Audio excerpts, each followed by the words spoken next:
At 71 years old, I found myself standing at the entrance of my own lakeside cabin in the Adirondacks, the keys trembling in my hands. What is this old parasite doing here? There's no room for you, my daughter-in-law Tiffany shouted at me from the deck. I had arrived early that morning, expecting to find my cabin empty as usual. My home had been invaded by her family. My handcrafted furniture was ruined, my lakeside garden destroyed. But before I continue, make sure you are subscribed to the channel and write in the comments where you are watching this video from. We love to know how far our stories reach. That Friday morning, I drove to my lakeside cabin in the Adirondacks, as I had done hundreds of times over the last 20 years.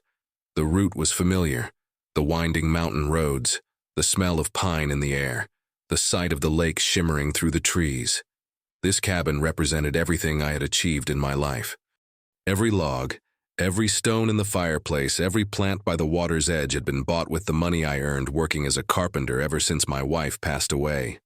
When I turned into the driveway, I noticed something strange. There were cars I didn't recognize parked near my workshop. Loud music echoed from the property, a festive sound that seemed out of place in the quiet refuge I had created. As I parked, I felt a tightness in my chest, that sixth sense that warns us when something isn't right. When I got out of the car, the impact of what I saw took my breath away. My beautiful lakeside garden, which I tended to myself every weekend, was devastated. Empty beer cans dotted the lawn leading to the dock. Children were running across the deck, kicking a ball against my pots of wildflowers that I cultivated with so much love. The Adirondack chairs I had built myself the previous year were covered with wet towels and dirty clothes. I walked slowly towards the entrance, the keys weighing in my hands as never before. That's when I saw her. Tiffany, my daughter-in-law, standing in the main doorway as if she owned the place. She was wearing my favorite flannel shirt, the one I'd had for a decade. Her eyes had that cold look I knew so well. "Tiffany, I didn't know you were here," I said, trying to stay calm despite the chaos around me. "This is my cabin. I come here every holiday weekend for the last 20 years. She laughed. It wasn't a normal laugh. It was a sound loaded with cruelty that made me feel small and insignificant, as if I were the intruder on my own property. "Oh, please," she scoffed. "Michael told me we could use the cabin whenever we wanted. Besides, we're doing something productive here. You just come to complain and ruin our family plans." Before I could answer, more people began to appear behind her. Brittany, her sister, with her 2 teenage sons, her gray-haired mother, who looked at me with disdain, an older man in a fishing vest, a young woman with a baby in her arms, and another man smoking calmly on my porch. They all looked at me as if I were the problem. "Is this the famous father-in-law you talk about so much?" Tiffany's mother asked, sizing me up from head to toe. I thought he'd be more imposing. He seems rather common. The snickers that followed hit me like arrows. There I was at 70 years old in my simple travel clothes, being ridiculed by strangers on the property I built with the sweat of my labor. "Where is Michael?" I asked, feeling my heart race. My son needed to be there to explain this absurd situation. "Michael is working as always," Tiffany replied, crossing her arms. "Unlike you, he has real responsibilities. Look, Arthur, there's no room for you here. The bedrooms are all occupied, the kitchen is being used to prepare food for the whole family, and frankly, your presence is only going to create unnecessary tension." I stood there paralyzed. She was actually kicking me out of my own cabin, the cabin I built log by log after my wife's death, the cabin I worked days and nights as a carpenter to pay for. "Besides," Tiffany continued with a venomous smile, "I already spoke with Michael and we agree that this cabin needs to be used more. It makes no sense for it to be empty most of the time while you live comfortably in New York City.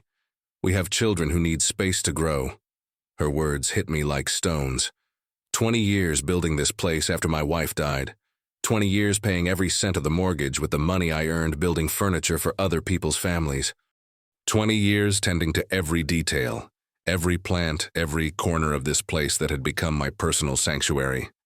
"This cabin is mine, Tiffany," I managed to say, though my voice sounded weaker than I would have liked.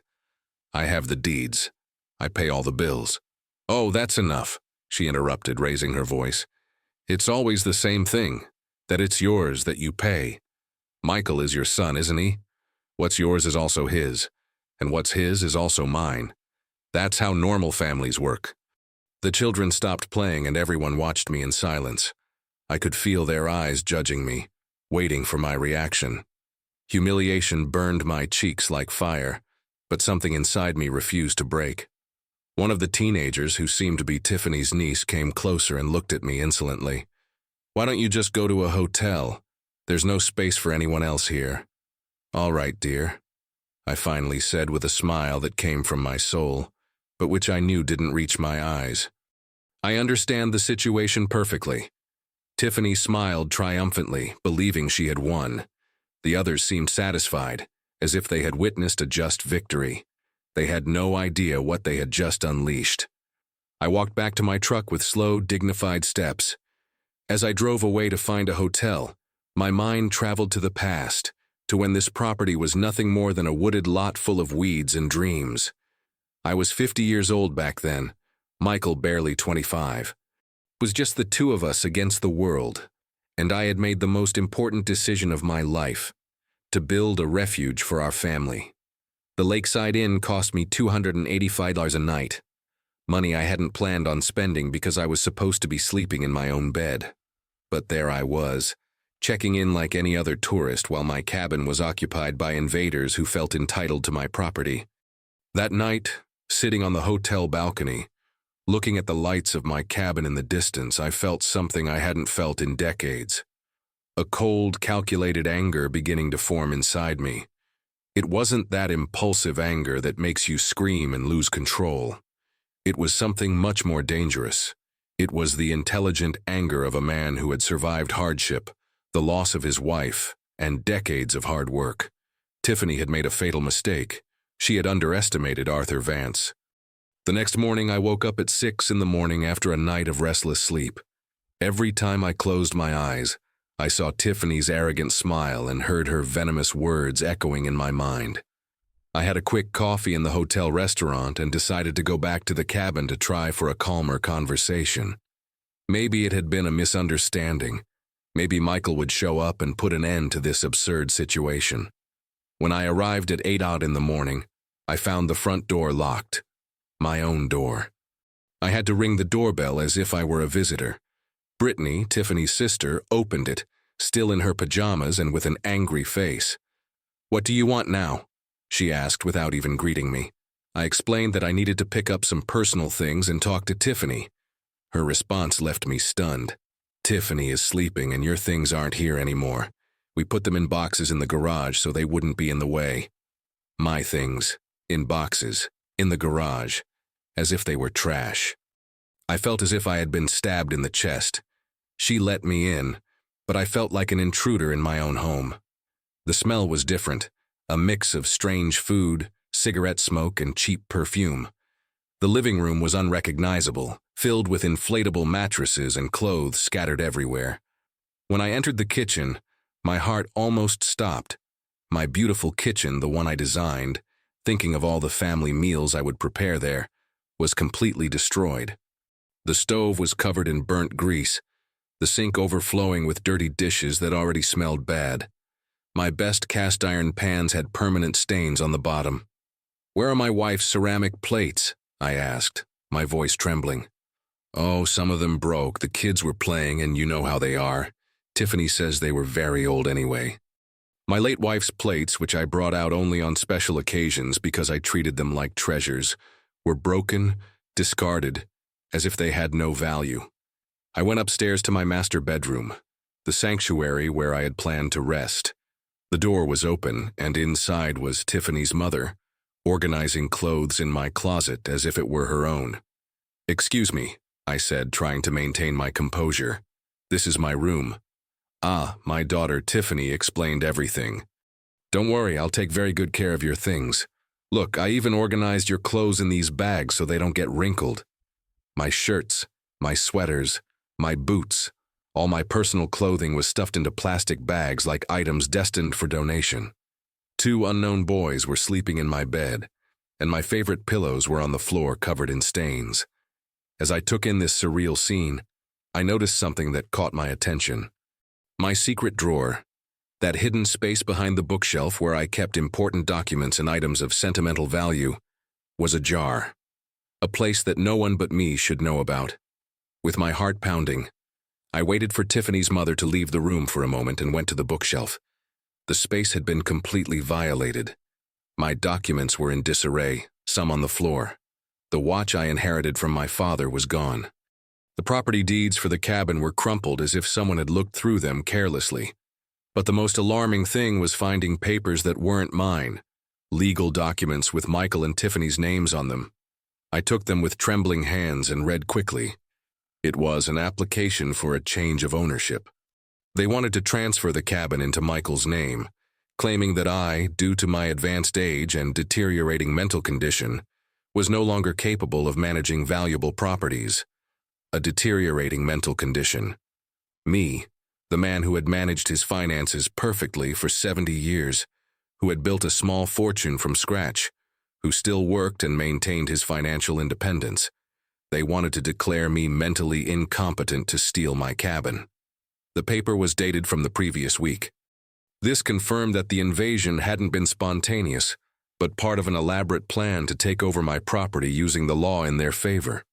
At the bottom of the papers, I found something that chilled me to the bone. A real estate appraisal. It had valued my lakeside cabin at $300,000. And there was a handwritten note in Tiffany's script. With this money, we can buy a bigger apartment and send the kids to private school. We just need M to sign the papers and for the old man not to cause any problems. The old man. That's what they called me behind my back. The old man who shouldn't cause problems while they stripped me of everything I had built in my life. I put all the documents in my bag as evidence. This wasn't just a family invasion. It was a planned robbery, an elaborate fraud to strip me of my life's work with my own blood as an accomplice. I went downstairs silently, and as I passed the hallway, I heard Tiffany on the phone on the deck. She was talking loudly without worrying about being discreet. No, Mom, don't worry. The lawyer says it's very easy. Since Michael is an only child, he can claim the inheritance in advance due to the father's incapacity. And once the cabin is in his name, we can do whatever we want with it. Advance inheritance due to incapacity. They wanted to declare me mentally incompetent to steal my inheritance while I was still alive. Yes, we already sent the fake medical papers. We paid $50 to that doctor from the cheap clinic to sign a report saying he has senile dementia. Michael didn't want to at first, but I explained to him that it's for the good of the children. Fake medical papers, a corrupt doctor, a fabricated report of senile dementia. My own son convinced that stripping me of my property was for the good of the children. I left the cabin without saying goodbye. There was nothing left to talk about. Words had lost all their meaning. This was no longer a family dispute that could be resolved with conversations and good feelings. This was a war, and they had fired the first shot using the dirtiest weapons possible: lies, false documents, medical corruption, and the manipulation of my own son. On the way back to the hotel, my hands trembled on the steering wheel. Not from fear, but from determination. I knew exactly what I needed to do. Arthur Vance would not be a victim of this betrayal. He would be the protagonist of his own justice. On Monday morning, I drove straight to the bank. I needed to verify exactly how much money I had available for this war. For the last 20 years, I had continued to save religiously, even after finishing paying off the cabin. Every month, I put away $300 from my pension and the income from my carpentry work. I learned early on that saved money was power. It was security. It was freedom. The bank manager, Mr. Henderson, had known me for 15 years, a serious and professional man who had always respected my financial discipline. "Arthur, how can I help you today?" he asked with a warm smile. "I need the exact balance of all my accounts, and I need to talk about a sensitive legal matter." When he showed me the numbers on the screen, I smiled for the first time in days. I had $87,000 in savings, plus $23,000 in certificates of deposit and $12,000 in my checking account. $122,000 in total. Tiffany had been mistaken. She thought I was a poor old man who depended only on a miserable pension. She didn't know that Arthur Vance had been a tireless worker his whole life, saving every penny to protect himself from exactly this kind of situation. Mr. Henderson, I need you to freeze any attempts by third parties to access my accounts, and I need an official letter from the bank confirming my mental capacity to manage my finances. Of course, Arthur. Is there a problem? My family is trying to have me declared mentally incompetent to take my assets. His face grew serious. This is very serious. Do you need a recommendation for a specialized lawyer? Yes, please. He gave me the name and phone number of Samuel Clark, a lawyer specializing in family law and property fraud. He's the best in these types of cases. Tell him I sent you. I left the bank with a new energy coursing through my veins. It wasn't just the peace of mind of knowing I had the financial resources to defend myself. It was the mental clarity of having a concrete plan of action. I called Samuel Clark from the parking lot. The secretary gave me an appointment for that same afternoon. The attorney can see you at 4. It's urgent, isn't it? Very urgent. I spent the rest of the morning organizing all the documents I had collected, the fake property transfer papers, photos of the damage to my cabin, the list of stolen items, and copies of all my legitimate property deeds. I also printed out screenshots of Brittany's social media where she was bragging about her new lakeside cabin. At 4, I was sitting in Samuel Clark's elegant office. He was a middle-aged man with graying hair and intelligent eyes that inspired immediate confidence. Mr. Vance, tell me everything from the beginning. Don't omit a single detail. I narrated the entire story, the invasion of my cabin, Tiffany's humiliations, the fraudulent documents, the fake medical report, the stolen watch, Michael's betrayal. He made detailed notes, asking precise questions that showed his experience in these types of cases. Do you have the original property documents? He asked, looking over his glasses. Yes, all of them. The cabin is 100% in my name. I paid every cent for the construction, and I have all the receipts from the last 20 years. The doctor who supposedly signed the dementia report, has he ever examined you? Never in my life. I don't even know his name. Excellent. This is falsification of medical documents, a federal offense. Do you have any documentation for the stolen watch? Yes. It was my father's, and it's insured for $3,000. Samuel smiled. Mr. Vance, your case is solid, very solid. We have property invasion, theft, document forgery, attempted property fraud, and possibly medical corruption. Your family has gotten themselves into big trouble. What can we do? Several things. First, tomorrow we are going to file an eviction lawsuit for illegal invasion. Second, we will report the theft of your watch to the police.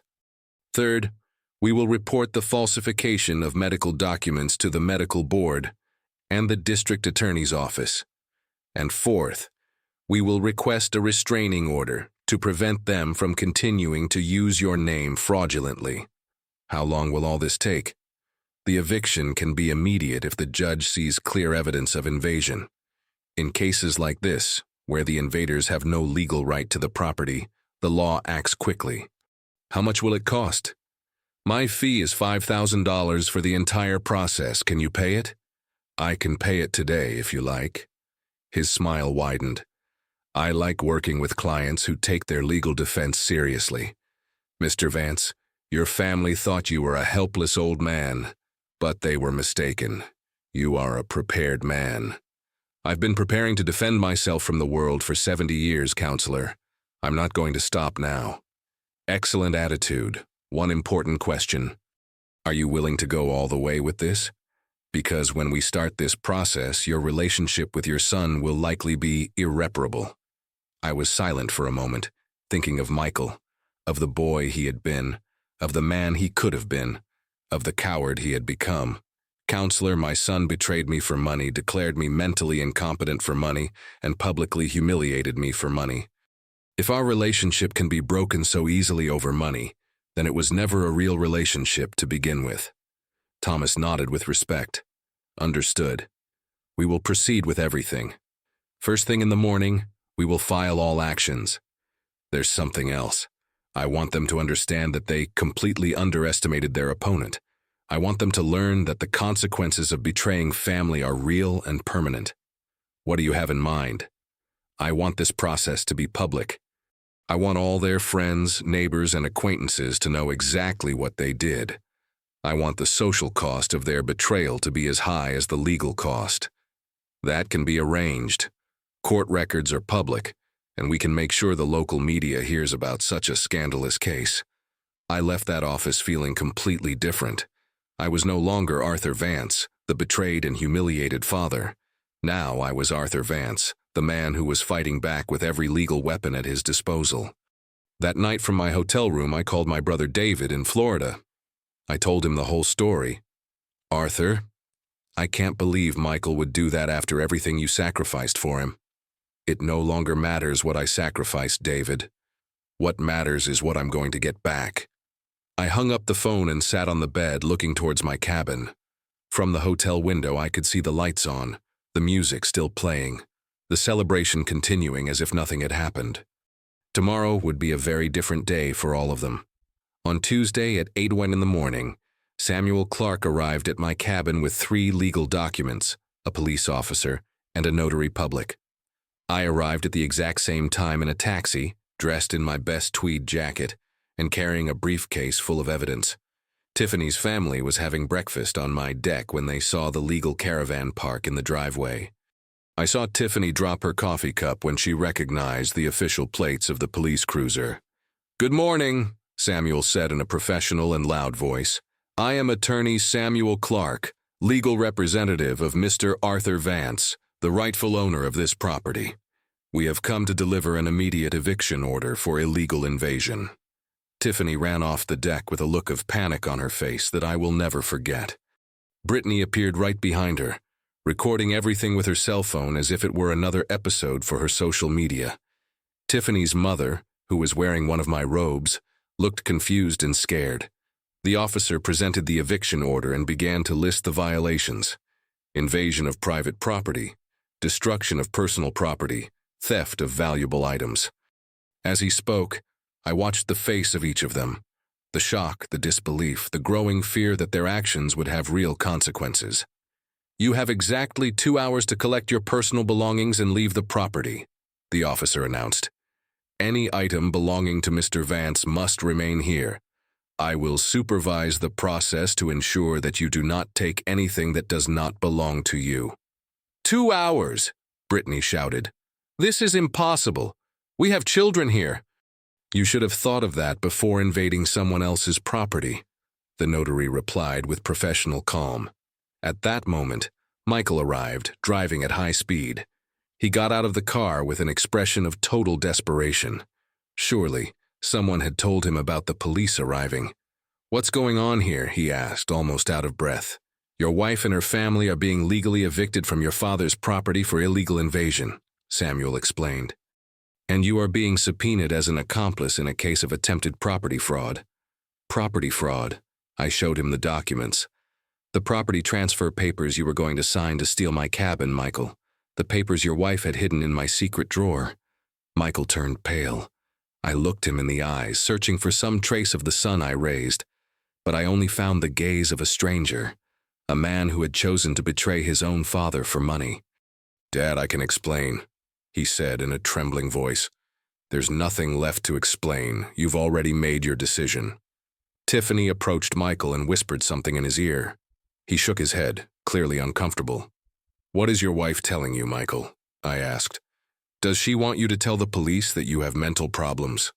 That you make things up?" Those words hurt me more deeply than any insult Tiffany had uttered. Even in the face of the evidence, in the face of the law, in the face of everything that was happening, they were still trying to label me as mentally incompetent. "Mr. Michael Vance," Samuel intervened, "here is your official subpoena. You have 3 days to appear in family court to answer to the accusations of complicity in attempted property fraud against a senior citizen." Complicity? But I'm his son. He can't sue his own son. "Mr. Vance," the officer said, "the law makes no exceptions for kinship when it comes to fraud and theft. A crime is a crime. no matter who commits it. The next 2 hours were a spectacle of chaos and humiliation for Tiffany's family. From the deck of my recovered home, I watched as the invasion they had planned so carefully completely unraveled. Tiffany's mother was the first to break. After half an hour of crying and shouting, she sat on the steps and refused to help with the packing. "This is your fault, Tiffany," she screamed at her daughter. "You told me everything was taken care of. You told me the old man had agreed to everything." "Mom, shut up and help me pack," Tiffany responded, desperately stuffing clothes into plastic bags. The children ran through the house crying and screaming, not understanding why they had to leave the paradise where they had been playing. A boy of about 8 came up to me with red, confused eyes. "Sir, why are you kicking us out? We didn't do anything wrong." My heart broke a little. The children were innocent in all this, pawns in their parents' scheme. "I'm not kicking you out because you did something wrong," I explained in a soft voice. "I'm asking you to leave because this is my house and your family came here without asking my permission. But my mom said it was our house now." "Your mom was mistaken." Tiffany heard our conversation and came over furious. "Don't talk to my children. You have no right to confuse them even more." "I'm not confusing them. You confuse them by bringing them to a house that wasn't yours. This house is ours. Michael is your son. Children inherit from their parents. Children inherit when their parents die, not when their parents are still alive and well. You're already old. What do you need such a big house for at your age?" Samuel intervened immediately. "Ma'am, every comment you make about my client's age is being documented as additional evidence of age discrimination and psychological abuse against a senior citizen." Tiffany fell silent instantly, her face red with anger. Michael had been carrying suitcases to the cars in complete silence, avoiding my gaze. When there were only 30 minutes left, he finally approached. "Dad, we need to talk." "There's nothing left to talk about, Michael. Look, I admit things got out of hand, but we can fix this. We can reach a family agreement without involving lawyers and police." "What kind of agreement?" "You keep the cabin, of course. We accept that it was a mistake to come without telling you, and in return you drop all the charges and the thing about the watch. We'll return everything that was taken by mistake." "By mistake? Do you really think I'm going to accept that stealing my father's watch was a mistake?" "Dad, it wasn't theft. It was a misunderstanding. And the fake medical report was also a misunderstanding. And the request for property transfer due to mental incapacity, and publicly humiliating me by calling me a parasite." He remained silent, unable to find excuses for so many betrayals. "It wasn't me, it was Tiffany," he finally muttered.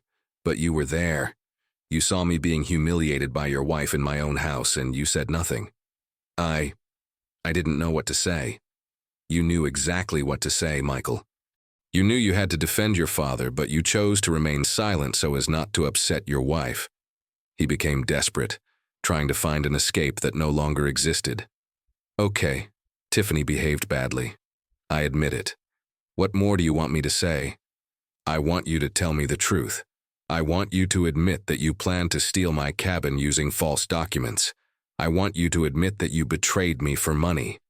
"I didn't betray you for money. I did it for my family." "And what am I, Michael? Am I not your family?" "Yes, you are my family, but Tiffany and the children are my main responsibility now." "So your main responsibility now is to steal from your father?" Michael put his hands on his head in frustration. "Dad, you don't understand. We have huge expenses. The kids need private schools, clothes, vacations. Tiffany's house needs repairs. I work day and night, but the money is never enough." "And that's why you decided that I had to pay your bills with my life's work? You live alone in a small apartment. You don't need such a big lakeside cabin. It's a waste." There it was. The truth had finally emerged. Michael hadn't betrayed me out of love for his family. He had betrayed me because he thought I didn't deserve what I had worked my whole life to achieve. "A waste." I repeated the word slowly, feeling its weight on my tongue. "Dad, I didn't mean it in a bad way. My 30 years of working day and night are a waste? My discipline of saving every penny to build this cabin is a waste? My sacrifice of raising you alone after your mother died is a waste. That's enough, Michael exploded. It's always the same with you. Always reminding me of everything you sacrificed. Always making me feel guilty for having my own life. The silence that followed was absolute. Even Tiffany stopped packing to listen. There's the truth, I said with a calm that surprised me. You didn't betray me for money. You betrayed me because my sacrifices for you became a psychological burden you couldn't bear. I didn't say that. You didn't have to say it. You just screamed it. Michael stood there breathing heavily, his face red with shame and anger.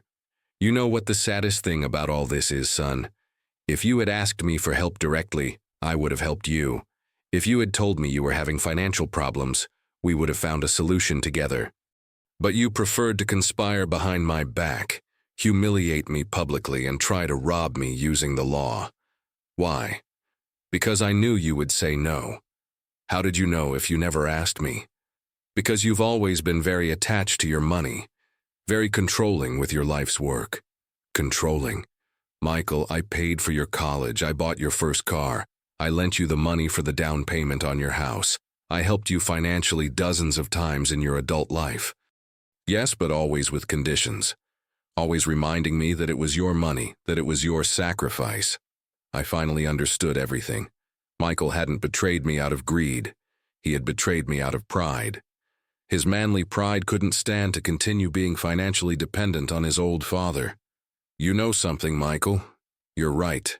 I should have forced you to be more independent when you were younger. I should have let you solve your own problems instead of always rescuing you. But it's too late to change the past. And now you will have the chance to be completely independent, because from now on, you will solve all your financial problems without my help. Samuel looked at his watch. Ladies and gentlemen, you have 10 minutes left. The final outburst was chaotic. Tiffany screaming orders, the children crying, Michael carrying the last suitcases with an expression of total defeat. When they were finally all in their cars, Tiffany rolled down her window and shouted one last threat. This isn't over, you bitter old man. We're going to appeal. We're going to prove that you're crazy. Go ahead, I replied calmly. My lawyer will be waiting for you. The cars drove away, kicking up dust in my driveway.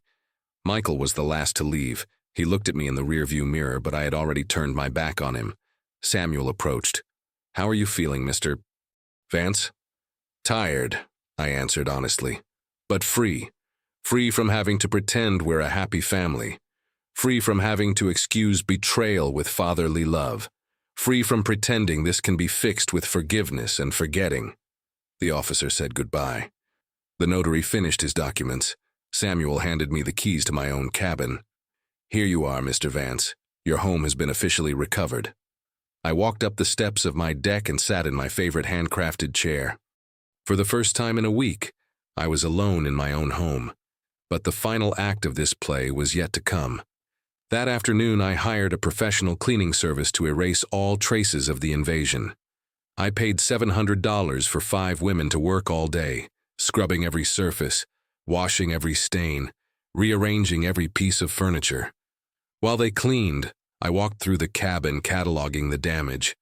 In the living room, my beautiful hand-carved coffee table had been stained with red wine. In the master bathroom, I discovered that someone had spilled hair dye in the porcelain bathtub, leaving black stains that refused to come out even with strong products. In the kitchen, 2 of my best skillets were burned beyond repair.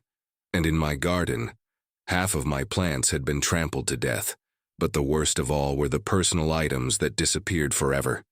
In addition to the watch, I noticed that my family photo album was gone. The one with Michael's childhood photos, my photos with my late wife, memories of decades of a life built with love and dedication. The wall clock my father-in-law gave me when I got married was also gone, an object of no great financial value but of immense sentimental value. A week after the eviction, my cabin had regained its original peace. The strange smells were gone. The stains were gone. My furniture was back in its proper place. But I knew that some things would never go back to normal. Betrayal leaves invisible scars that time cannot completely erase.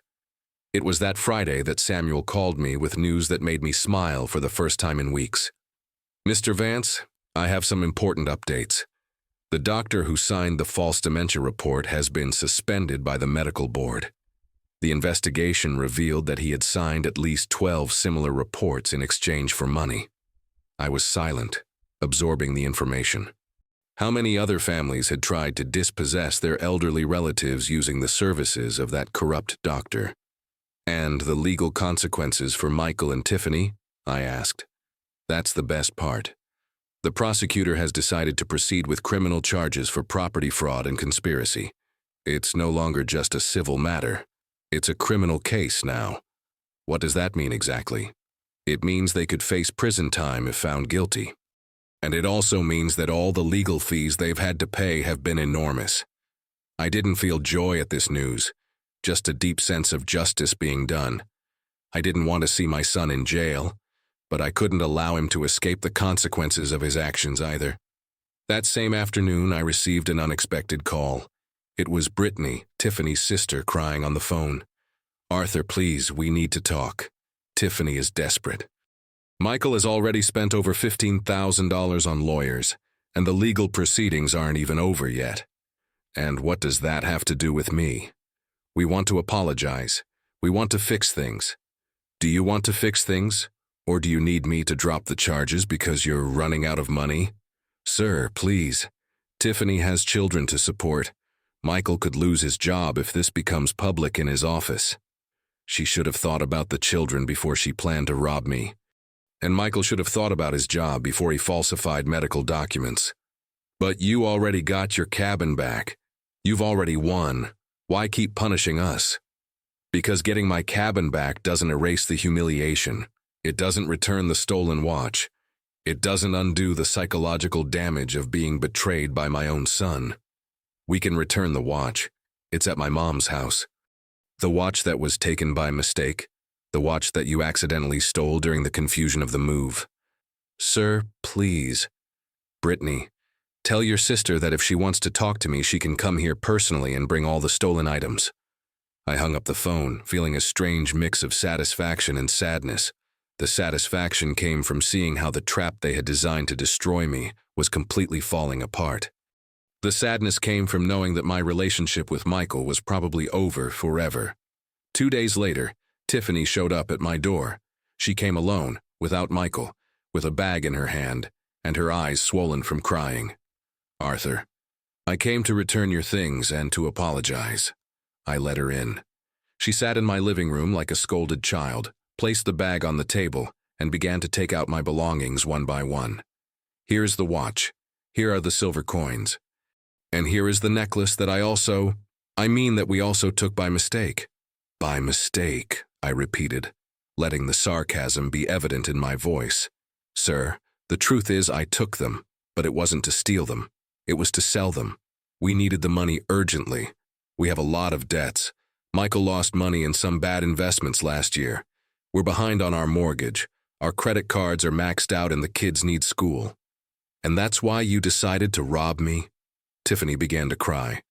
Not those fake manipulative tears I had seen before, but a genuine cry from someone who finally understood the gravity of her actions. Arthur, I admit I behaved badly. Very badly. But I was desperate when Michael told me you had this beautiful cabin, and you hardly ever used it. I thought you thought you could take it from me without asking. I never wanted to take it from you. I just wanted to use it while you weren't here. And then when we saw how expensive it was to maintain 2 houses, we thought maybe it would be better if the house was officially Michael's to avoid legal problems in the future. Legal problems? You created the legal problems by falsifying medical documents. That was the idea of that cheap lawyer we consulted. He told us it was the fastest way to transfer property within the family. I was silent for a moment, processing the level of ignorance and naivety they had shown. They had ruined their lives financially and legally because they followed the advice of a corrupt, second-rate lawyer. Where is Michael? I asked. He didn't want to come. He says you're not his father anymore. Those words hurt more than I expected, but they also confirmed that I had made the right decision. He says I'm not his father anymore? Yes. He says a real father wouldn't sue his own son, that you chose money over family. And what do you think, Tiffany? I think we started all this, but I also think you went too far. We could have resolved everything as a family without lawyers or police. How could we have resolved it as a family if you never told me the truth? If you lied to me, deceived me, and planned to rob me behind my back? But we're family. Families forgive. Families respect each other, Tiffany, and you disrespected me in every possible way. Tiffany got up to leave. So there's no way to fix this? The way to fix this was to not have done it in the first place. After she left, I sat on my deck, watching the sunset over the lake. The waves lapped against the shore with their eternal rhythm, indifferent to the human dramas unfolding on the land. A week later, Samuel called me with the final news. Mr. Vance, Michael and Tiffany have accepted a plea bargain. They will pay a fine of $25,000. They will each do 200 hours of community service and will be on probation for 2 years. No prison time. No, but they will have a permanent criminal record, and the false medical report has been officially nullified. Your mental capacity is completely cleared legally. And the legal fees? They've already spent over $30,000 on defense attorneys. Between the fines and the legal fees, it cost them over $50,000 to try to steal your house. $50,000. Almost half the value of my cabin when I built it. They had lost more money trying to rob me than they could have gained if they had succeeded. A month after the eviction, I decided to do something I had never done. I hired a part-time caretaker to look after the cabin when I wasn't there, not because I couldn't do it myself, but because I wanted to make sure no one could ever invade it again without my knowledge. Maria was a middle-aged woman who lived near the lake and needed the work. She would look after the house 3 times a week, keeping everything clean and safe. I also changed all the locks, installed security cameras, and updated my will to leave the house to charitable institutions instead of to Michael. If he wanted total financial independence, he would have it. One Sunday afternoon, while rearranging some things in the master bedroom, I found an old photo that had fallen behind the dresser. It was Michael, at 8 years old, sitting on the shore where years later I would build this cabin. His childish face was smiling at the camera, showing missing teeth, his eyes shining with pure happiness. I was next to him, younger, with dark hair without a single gray strand, holding him by the shoulders with pride. For a moment I felt a pang of sadness so sharp that I had to sit on the edge of the bed. How had we gotten to this point? How had that smiling boy transformed into a man capable of betraying his own father? Where did I go wrong? Perhaps Michael was right about one thing.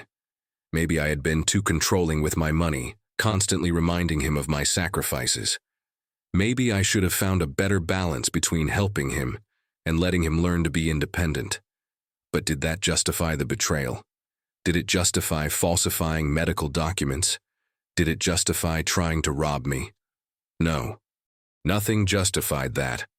Our mistakes as parents can explain some things, but they do not absolve our children of their moral responsibility as adults. Michael was no longer that 8-year-old boy. He was a 45-year-old man who made conscious decisions and now needed to live with the consequences. I put the photo in a drawer. Those memories belonged to the past, and I needed to look to the future. 6 months later, I received a letter from Michael. A letter, not a call. He didn't even have the courage to speak to me directly. "Dad, I hope you are well. The kids ask about you. Tiffany and I have learned our lesson. Maybe someday we can be a family again." I didn't answer the letter. Real families don't betray each other for money. Real families don't humiliate their elders. Real families don't plan robberies using false documents. Michael had decided that money was more important than his father. I had decided that my dignity was more important than automatic forgiveness. The following spring, I decided to spend a whole month at the cabin. It was the first time I had stayed there for so long since the incident. I invited my brother David to spend 2 weeks with me. Together, we planted new flowers in the garden, cooked dishes from our childhood, and talked for hours on the deck watching the lake. "Do you miss him?" David asked me one night as we drank tea. "Every day. I answered honestly. But I miss the son I thought I had, not the man he proved to be. Do you think you'll ever forgive him? Maybe, but forgiveness doesn't mean forgetting or pretending that nothing happened. It means accepting what happened and moving on. And for now, moving on means keeping my distance. On my 71st birthday, I received a card from Brittany. Inside was a picture of the children and a note saying they missed me. I was surprised. Of all people, I would never expect a gesture of kindness from her. Maybe she had also learned a lesson from all this. I sent gifts to the children for Christmas, but not to Michael or Tiffany. The children were not to blame for their parents' actions. They deserved to know that they still had a grandfather who loved them, even from afar. I started attending a support group for senior citizens in New York City. There I discovered that my story, unfortunately, was not unique. Many other seniors had faced similar situations with their families. Some had lost everything because they didn't have the courage or the resources to fight back. Others, like me, had found the strength to defend what was rightfully theirs. A man named George told me that his son had sold his house while he was in the hospital, claiming that he would not be coming home. When he recovered, he discovered he had nowhere to live. Another man, Frank, said that his 3 children had emptied his bank accounts while he was battling cancer, leaving him with no money for treatments. Their stories made me realize that what happened to me was not just an isolated family drama. It was part of a larger social problem. The lack of respect for and exploitation of the elderly, often by their own families. I decided to use my experience to help others in the same situation. I started giving talks about the rights of senior citizens at community centers. I shared my story and taught others how to protect themselves legally. I also became a volunteer on a support hotline for elderly victims of family abuse. Every time I managed to help someone defend their rights, I felt that the pain I went through gained a new meaning. A year after the incident, I learned from David that Michael and Tiffany had divorced. Apparently, the financial pressure and social scandal had been too much for their marriage. I didn't feel joy at the news, only a deep sadness for all the lives that had been affected by such wrong choices. One Saturday afternoon, while watering the plants in the garden of my lakeside cabin, an unfamiliar car parked in the driveway. It was Michael, alone. He got out of the car slowly, as if he were carrying an invisible weight on his shoulders. "Dad," he said simply, standing a few feet away. I looked at him without saying anything. His face was thinner, with new wrinkles around his eyes. He seemed to have aged 10 years in just one. "I came to ask for forgiveness," he said, his voice breaking. "Not because I need money or help, not because I want anything from you, but because I finally understand what I did." I continued in silence, letting him speak. "I betrayed you in the worst possible way. I let my own father be humiliated and nearly robbed. I signed false papers. I stayed silent when I should have defended you. There are no excuses for what I did." He took a step forward but maintained a respectful distance. "I don't expect you to forgive me now, or maybe ever. I just wanted you to know that I am deeply sorry and that I completely understand why you did what you did. You were right. You were always right." I looked at the man in front of me. No longer the boy I raised. No longer the son who betrayed me, but a stranger trying to find his way back. "Thank you for coming, Michael," I finally said. "Forgiveness takes time." He nodded, accepting my response, not as a rejection, but as a possibility. In the following months, I began to allow the children to visit me occasionally. Their faces lit up the cabin with a joy I hadn't felt in a long time. I taught them how to make cookies in my kitchen. I told them stories about their father when he was little. I showed them how to take care of the garden. They never mentioned the incident. They had probably been instructed not to talk about it. But sometimes I caught the eldest, Sophia, looking at me with a curious expression, as if she were trying to piece together a story she only knew in part. One Sunday morning, as we were planting new tomato seedlings, Sophia asked me an unexpected question. "Grandpa, why did you and Dad fight so badly?"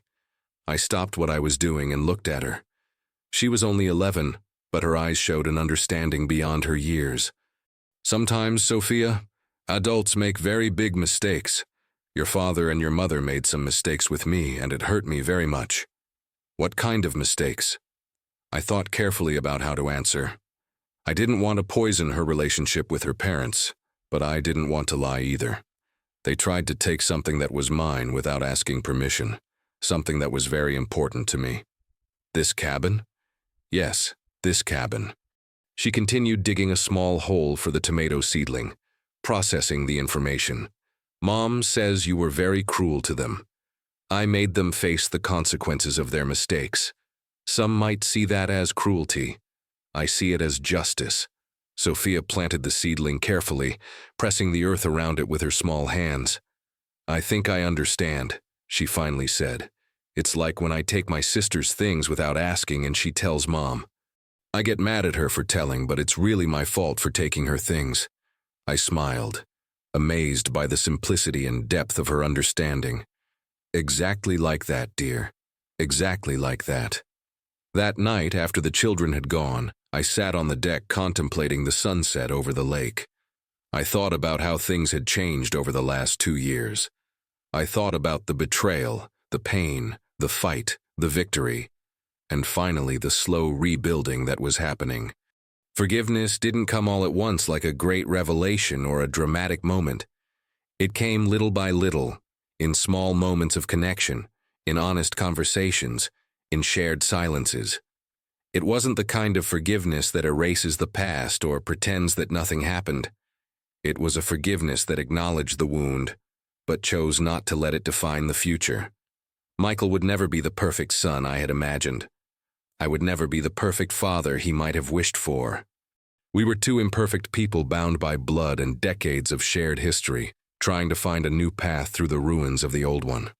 At 72, I learned that life rarely follows the script we plan. The people we love disappoint us. Trust is broken. Dreams fall apart. But I also learned that our ability to rebuild from the ashes is much greater than we imagine. My lakeside cabin remains a symbol of that truth. It was built with determination when everyone told me a widowed carpenter couldn't achieve such a dream.